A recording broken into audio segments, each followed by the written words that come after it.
आपल्या परिसरातील राजकीय, क्राईम व सामाजिक अपडेट जाणून घेण्यासाठी पाहत रहा स्टार वन न्यूज वर्तमान।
विटा शहर गुन्हेगार मुक्त झालंच पाहिजे। विटा शहर गुन्हेगारी मुक्त झालंच पाहिजे।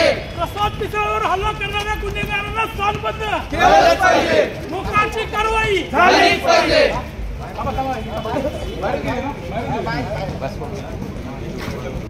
माझं या जिल्ह्याच्या पोलीस प्रशासनाला आव्हान आहे।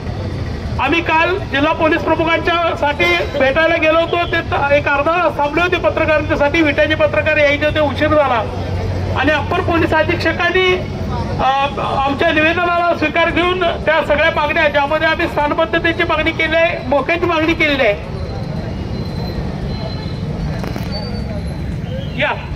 या सगळ्या प्रकरणामध्ये कारवाई करणं त्यांना शक्य होतं। ती कारवाई त्यांना अजून सुद्धा करता येणं शक्य आहे।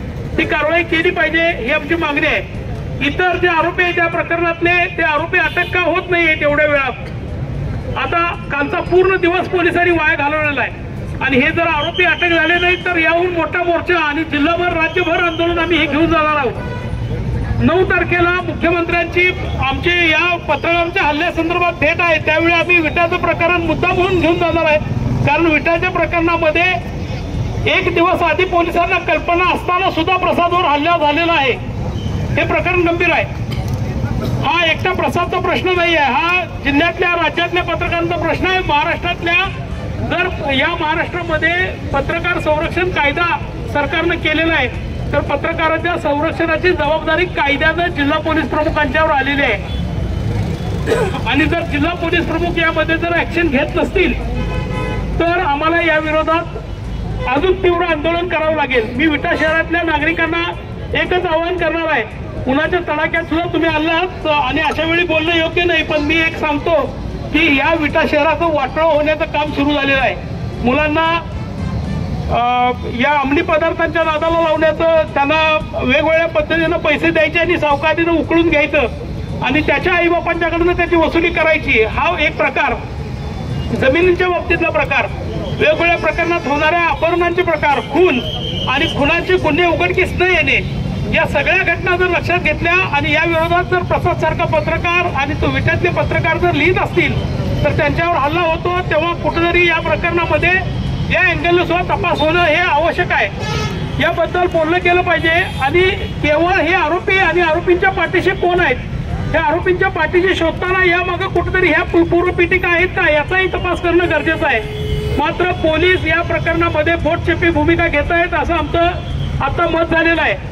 या आता आज जिल्ह्यातल्या वेगवेगळ्या तालुक्यातून आणि सांगली जिल्ह्यातून सुद्धा आज सोलापूर विभागीय सचिव मराठी पत्रकार परिषद चंद्रकांत क्षीरसागर, जिल्हाध्यक्ष अविनाश कोळी, सरचिटणीस प्रवीण शिंदे, डिजिटल मीडियाचे संजय माळी आणि कुलदीप देवकुळे, मोहन राजमाने हे पदाधिकारी जेव्हा येत आहेत, आम्ही येताना गाडीत हेच विषय चर्चा करत आलो होतो की या प्रकरणामध्ये नेमकं झालंय काय की या प्रसादच्या आरोपींना सुद्धा अटक करायला पोलीस वेळ लावतायत। 2 आरोपी स्पॉटवर सापडले असं सांगून तेवढ्या पुरतं हे प्रकरण मिटवण्याचा जर प्रयत्न असेल तर तो कदापि खपवून घेतला जाणार नाही। या सगळ्या मागे जी एकूण घडामोडी घडलेल्या आहेत त्या घडामोडीचा विचार पोलिसांनी तपासाच्या वेळी केला पाहिजे। हा तपास डीवायएसपींच्याकडे गेला पाहिजे अशी आम्ही मागणी केली आहे। आणि त्यापेक्षा महत्त्वाचं सुद्धा एका पत्रकारावर हल्ला ज्या कारणासाठी झालाय तो विटा शहरातल्या कायदा आणि सुव्यवस्थेच्या प्रश्नाचा विषय आहे आणि त्या संदर्भात टास्क फोर्स हा नेमला पाहिजे.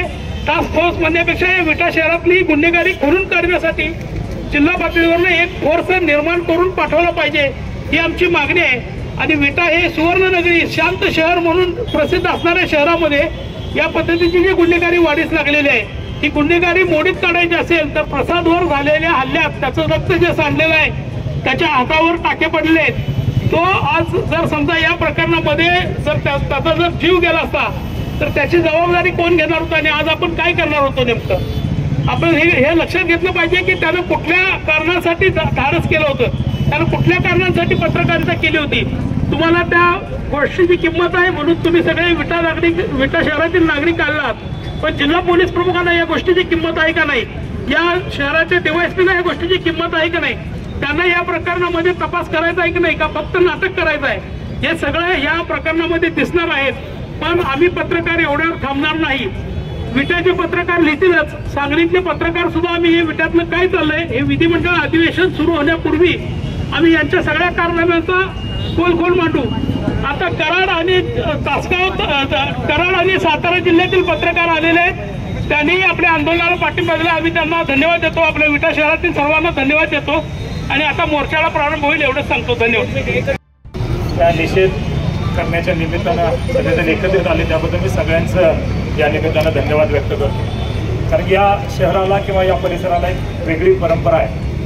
स्वच्छ सुंदर सर्व जाती धर्मातील लोकांनी एकत्रित राहावं, शांतताप्रिय आणि राजकारणापर्यंत मर्यादित ठेवून इतर वेळी समाजकारणासाठी काम करणारे हा परिसर म्हणून आपल्या परिसराला महाराष्ट्रात ओळखलं जातं. अनेक वेळा अनेक जातीय दंगली झाल्या, अनेक काही कमी जास्त गोष्टी झाल्या जरी असल्या तरी पण या शहरानं प्रत्येक गोष्ट ही शहानिशा करून बरोबर चुकीचं बघून नेहमी पुढं जायचा प्रयत्न या शहराने केलेला आहे.